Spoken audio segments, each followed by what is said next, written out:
starting to kind of rise up.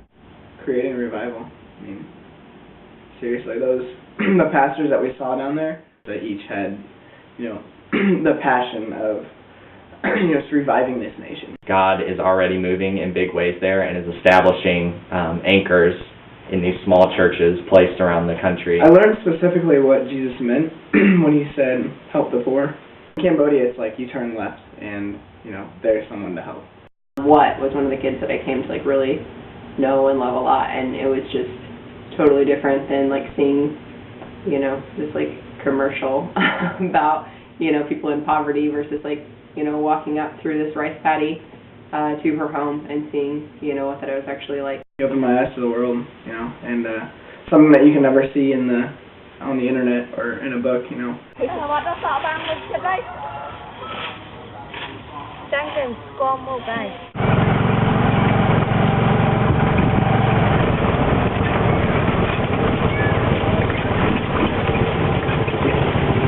So we did clinics throughout the different villages. We did 7 clinics with 30 people. So we did English club. One of us would teach Bible. We took turns doing that, teaching a Bible class to the students.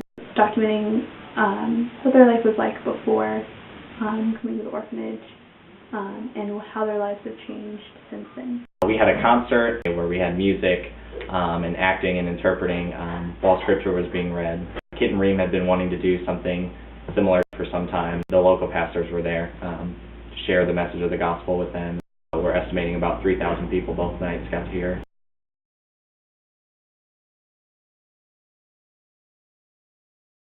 I can see how easy it is to kind of fall into the background when you're in a 95% Buddhist nation.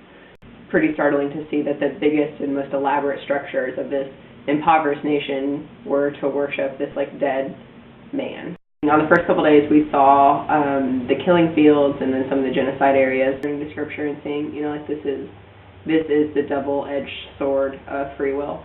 That we're not, these robots living in the structured form of love, but that we can actually feel the love of the Lord. On the other side of that, the abuse of free will has led to these horrors. These kids have just had been given a horrible hand in life, horrible things done to them, horrible circumstances, but they are just so quick to love. In the midst of that weakness, in the midst of that hurting, Christ offers a hope that they've never known before.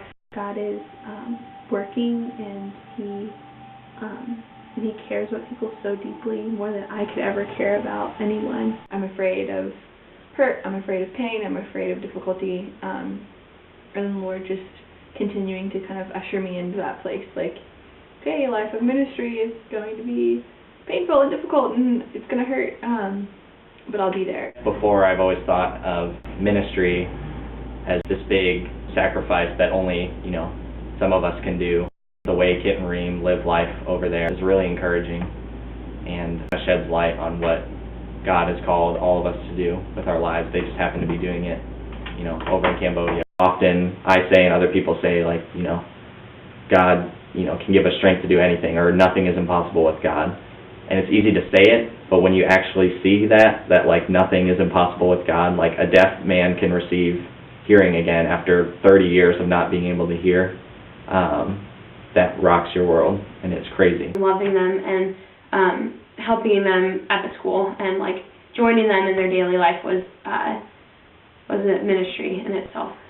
Missionary life and missionary work is not some romanticized kind of deal, but really just a simple answer to the Lord and saying yes, and that you don't have to have some sort of credentials of a super Christian to serve the Lord. It doesn't matter who you are or what you have to offer or what you perceive that you have to offer. If you're willing and you go, the Lord's going to just use it and bless it.